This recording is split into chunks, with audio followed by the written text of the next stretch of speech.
কংগ্ৰেছ দলৰ ৰাষ্ট্ৰীয় সভাপতি মল্লিকাৰ্জুন খাৰ্গেৰ ল'ৰা প্ৰিয়াংক খাৰ্গে যোন কৰ্ণাটকৰ মন্ত্ৰী তেওঁ টুইট কৰিছে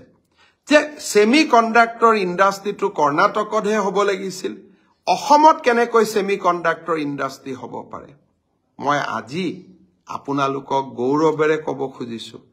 যে অসমত আমি সেমি কণ্ডাক্টৰ ইণ্ডাষ্ট্ৰি আনি আজি কৰ্ণাটক চৰকাৰৰো আজি আমি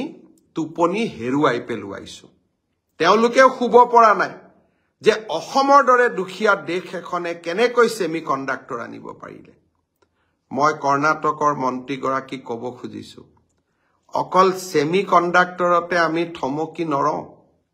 এইখন অসমে আকাশ চুব আপুনি বিচাৰিলেও চুব আপুনি নিবিচাৰিলেও চুব মাত্ৰ কেইটামান বছৰ আমাক কাম কৰিব দিয়ক কৰ্ণাটকৰ মন্ত্ৰীগৰাকীৰ হতাশাই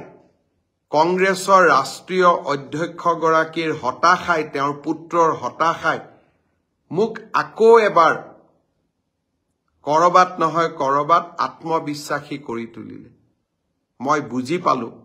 যে মই ঠিক ৰাস্তা দি গৈ আছো কৰ্ণাটকৰ দৰে বিশাল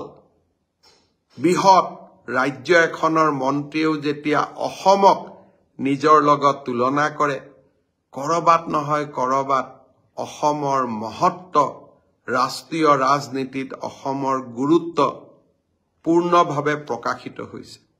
তেওঁক লৈ মই হতাশ হোৱা নাই তেওঁক মই বেয়া পোৱা নাই মই মাত্ৰ এটাই অসমৰ ৰাইজক ক'ব খুজিছো যে উত্তৰ পূৰ্বৰ